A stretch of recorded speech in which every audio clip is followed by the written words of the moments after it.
پھر حضور صلی اللہ علیہ وسلم قباء کے مقام پر گئے، اور قباء کے مقام پر جس طرح میں نے پہلے ذکر کیا تھا کہ حضرت علی رضی اللہ تعالی عنہ سے حضور فرما کر آئے تھے کہ علی میں قباء کے مقام پر تیرا انتظار کروں گا، تو حضرت علی کے انتظار میں حضور صلی اللہ علیہ وسلم قباء کے مقام پر رکے،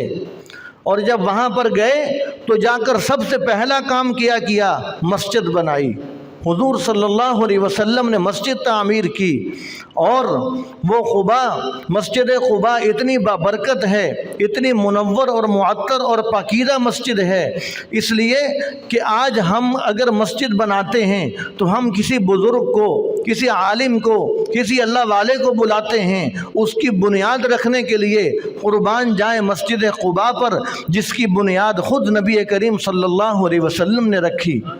اور جس کی تعمیر کرنے کے اندر حضور صلی اللہ علیہ وسلم خود پتھر اٹھا کر لے کے آتے۔ اگر بڑا پتھر ہوتا تو حضور اپنے پیٹ کے ساتھ لگا کر اس کو اٹھا کے لے کے آتے۔ صحابہ نے کہا کہ یا رسول اللہ آپ تشریف رکھیے، ہم آپ کی ایک ایک قدم پر جانیں قربان کرنے کے لیے حاضر ہیں، ہم کام کریں گے۔ لیکن حضور صلی اللہ علیہ وسلم نے فرمایا کہ نہیں، یہ مسجد کی تعمیر اتنا عظیم عمل ہے کہ میں خوشی اپنی اس میں محسوس کرتا ہوں کہ مسجد کی تعمیر کے اندر میں خود عملی طور پر شامل ہو جاؤں۔ اور وہ مسجد قباء ایسے اخلاص اور تقوی کی بنیاد پر رکھی گئی کہ اللہ تبارک و تعالیٰ نے قرآن پاک کے اندر اس کا تذکرہ فرمایا کہ لمسجد اسس علی التقوی، فرمایا کہ یہ ایسی مسجد ہے کہ اس کی بنیاد ہی تقوی پر رکھی گئی ہے،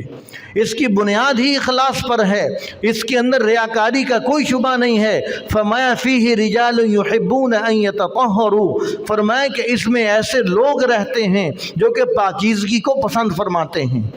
صحابہ کرام کی پھر تعریف فرمایا کہ اس مسجد میں ایسے لوگ اس کو آباد کرنے والے ہیں کہ وہ لوگ پاکیزگی کو پسند فرماتے ہیں، پاکیزگی کو اختیار فرماتے ہیں۔ تو معلوم ہوا کہ پاکیزگی کو اختیار کرنا یہ صحابہ کرام کی صفت ہے۔